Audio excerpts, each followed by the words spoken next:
Today I'm going to walk you through a frame I shot in central Vietnam.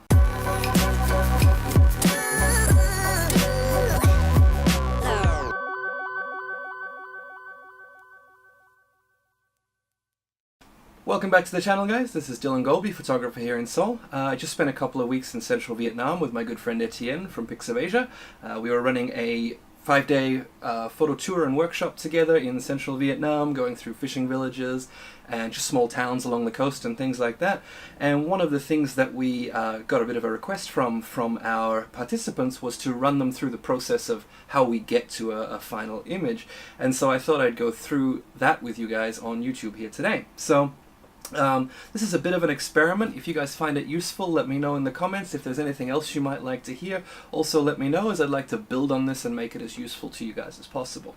So we're going to call these contact sheets, in the old terminology of sort of printing your entire roll of film onto one sheet so you could see what you had before you went and printed anything large. And so I'm going to run you through just a few images that led to the final image. Now, it's quite a simple image, but I thought I would start with, just basic decisions before we build this into more complicated contact sheets. So let's begin.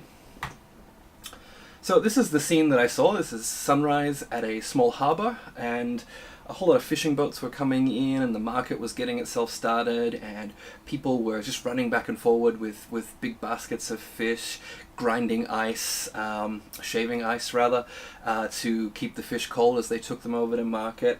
And I saw these beautiful little puddles of water that had formed, and they're no bigger than 50-60 centimeters across. Some of them are quite long and thin.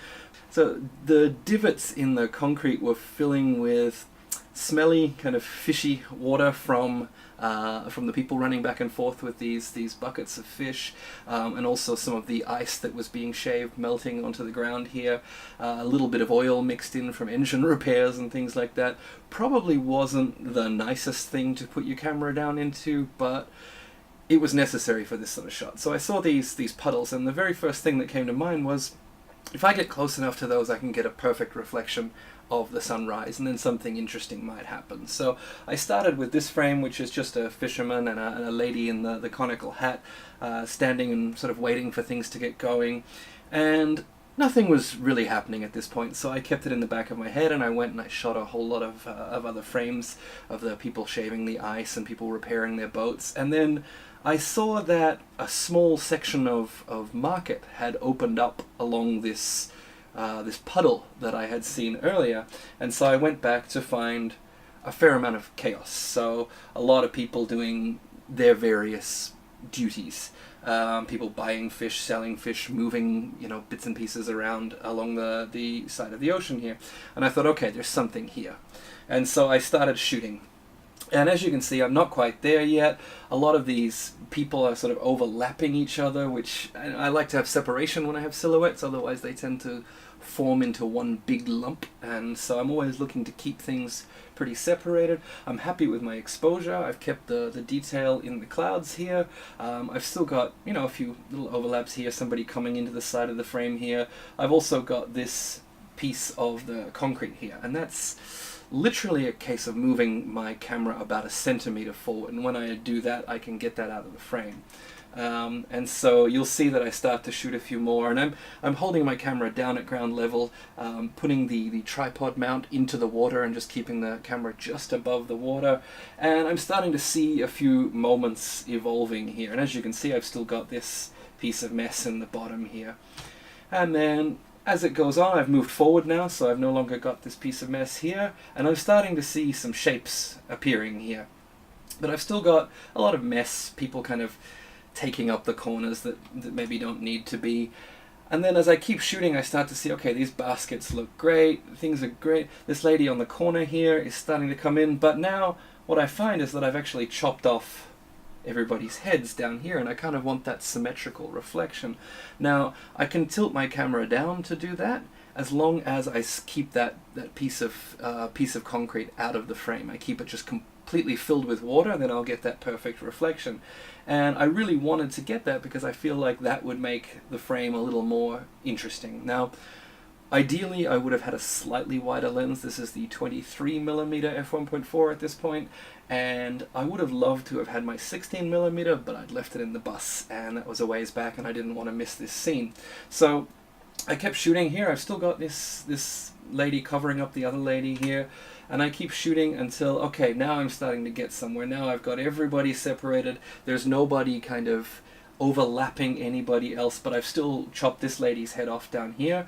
And I would like to have waited for something like, you know, somebody to walk across and have their legs kind of surrounding these people or something like that, but that didn't eventuate. So I was looking just to get this lady's head back in. And in my final frame, I managed to pan down just enough where I didn't get the cement in the bottom, but I could also keep everybody's heads in the reflection as well. And so in the end, this was my final frame. Now, ideally, if I'd been able to wait a little longer, I might have had the flags blowing so you could see the Vietnamese flags on the boats to give you a sense of place. I would have had, like I said, somebody's legs coming around. I would have been able to shoot this with a slightly wider lens to get more of the sky into it, because this was a really pretty sky, although it didn't last all that long. There's a few things that definitely I could have done, but for me this was the final frame. Alright, so I know it's been short, but I hope that it's been helpful, guys.